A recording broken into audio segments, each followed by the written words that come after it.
નમસ્કાર મિત્રો, આજનો આ ખાસ વિડીયો છે સિવિલ સેમેસ્ટર 6ના જીટીયુ એક્ઝામના આઈએમપી પ્રશ્નો માટે.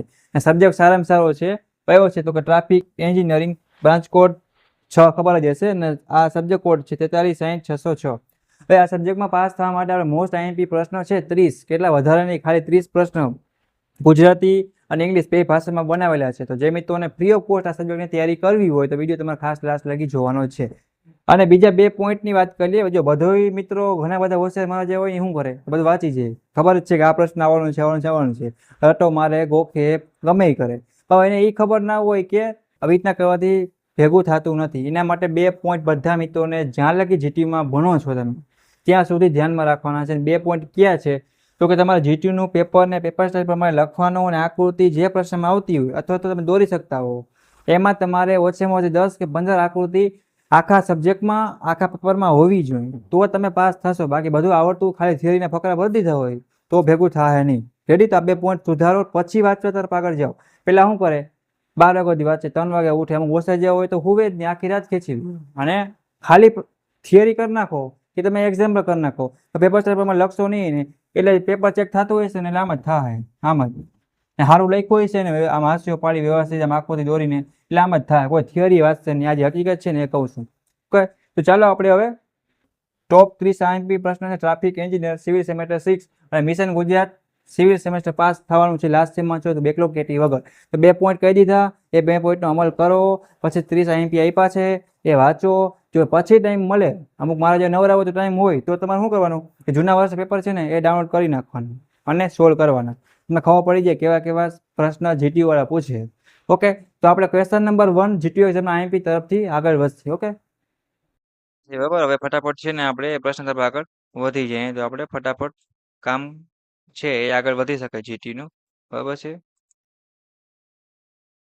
અને જીટીયુમાં ઘણા બધા મિત્રો છે એ પેપર પ્રમાણે લખતા નથી, તો એ મેં કીધું એ પ્રમાણે ખાસ ધ્યાન રાખજો. અને અહીંયા તમને જો હવે પ્રશ્ન નંબર 1 થી આપણે ચાલુ કરીએ મિત્રો. અહીંયા તમને બે ભાષામાં પ્રશ્ન આપેલ છે, ગુજરાતી અને અંગ્રેજી. તમને જે અનુકૂળ હોય ને એ તમારે કરવાના રહેશે. અને કદાચ માનો કે ગુજરાતી વર્ડમાં ક્યાંય ન સમજાય, મિસ્ટેક હોય તો તમે ઇંગ્લિશ રકમ માન્ય ગણાશે. અને ઘણીવાર જીટીયુના પેપરમાં પણ ગુજરાતીમાં મિસ્ટેક હોય છે, તો જીટીયુ વાળી છે એ માન્ય હશે. What are the objective of traffic engineer, કે ટ્રાફિક એન્જિનિયરની જરૂરિયાત છે એ શું છે ને એ પહેલો પ્રશ્ન તમારો છે.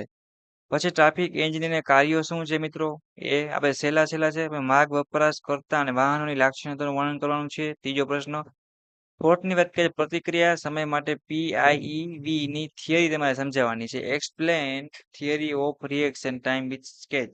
આકૃતિ સાથે દોરજો જો પાસ થવું હોય તો. છેલ્લા સેમમાં છો બેકલોગ કેટી વગર. અને સબ્જેક્ટને ફ્રી ઓફ કોસ્ટ આઈએમપી છે. ટ્રાફિક અભ્યાસનો ઉપયોગ લખો અને ટ્રાફિક અભ્યાસ ગણતરી કરવા માટેની રીતોની યાદી તૈયારી કરો અને કોઈ પણ એક તમારે સમજાવવાની છે. પછી વાત કરીએ મિત્રો આપણે ફટાફટ, જો ટાઈમ ઓછો છે એટલે ફટાફટ આગળ વધશે. ADT અને ADT નું પૂરું નામ લખવાનું છે. ઘણીવાર શોર્ટમાં આવી રીતના આ નામ આપેલા હોય, પ્રશ્ન પૂછેલો હોય તો ઘણા મિત્રો આવડતા નથી, તો ખાસ ધ્યાન રાખજો. પાર્કિંગ વોલ્યુમ છે, પાર્કિંગ લોડ અને પાર્કિંગ ઇન્ડેક્સ વગેરે જોઈ લેવાનું. પછી ઓન સ્ટ્રીટ પાર્કિંગ અને ઓફ સ્ટ્રીટ પાર્કિંગ છે એ તમારે મિત્રો સમજાવવાનું છે. ઓડી અભ્યાસની રીતોની યાદી તૈયાર કરો અને કોઈ પણ એક તમારે સમજાવવાની છે. PCU પર ટૂંકનોટ લખવાની છે. Write a short note on PCU.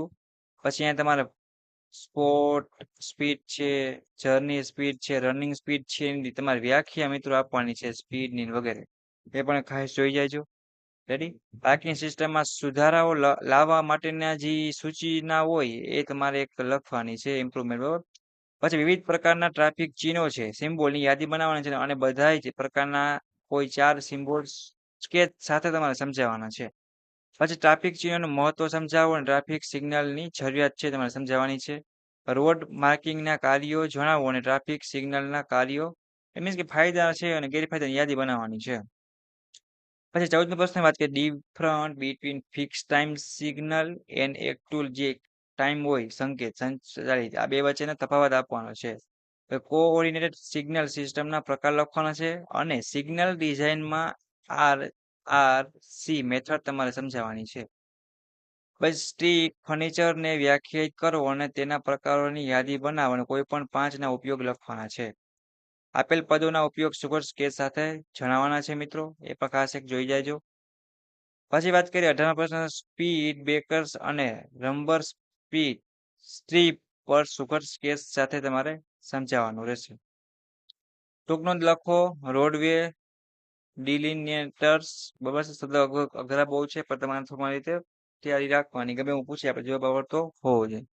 પણ ટ્રાફિક રોટરીના ફાયદા અને ગેરફાયદાની યાદી બનાવવાની છે, એટલે લખવાના છે. અકસ્માત થવાના જે હોય કારણો એ લખવાના છે.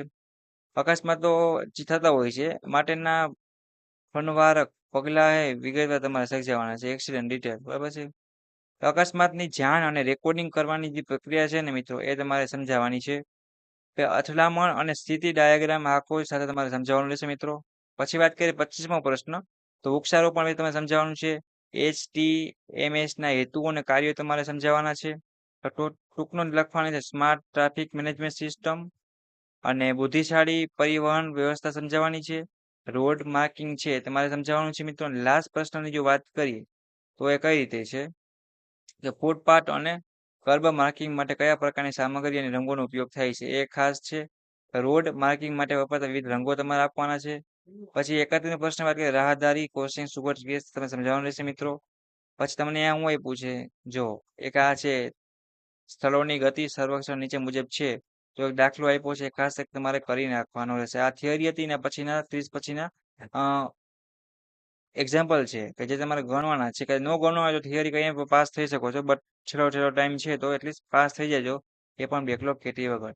એના સિવાય કોઈને કાંઈ પણ હેલ્પની જરૂર પડે, કાંઈ પણ પ્રોબ્લેમ હોય તો મને ચોક્કસપણે જણાવી લેજો. ટ્રાફિક એન્જિનિયરિંગમાં બધા મિત્રોને શું કરવાનું છે તો કે આરામથી પાસ થઈ જવાનું છે. એના સિવાય તમે ક્યાંય મિત્રો અટકાવશો તો મને ચોક્કસપણે જણાવજો. ઓકે.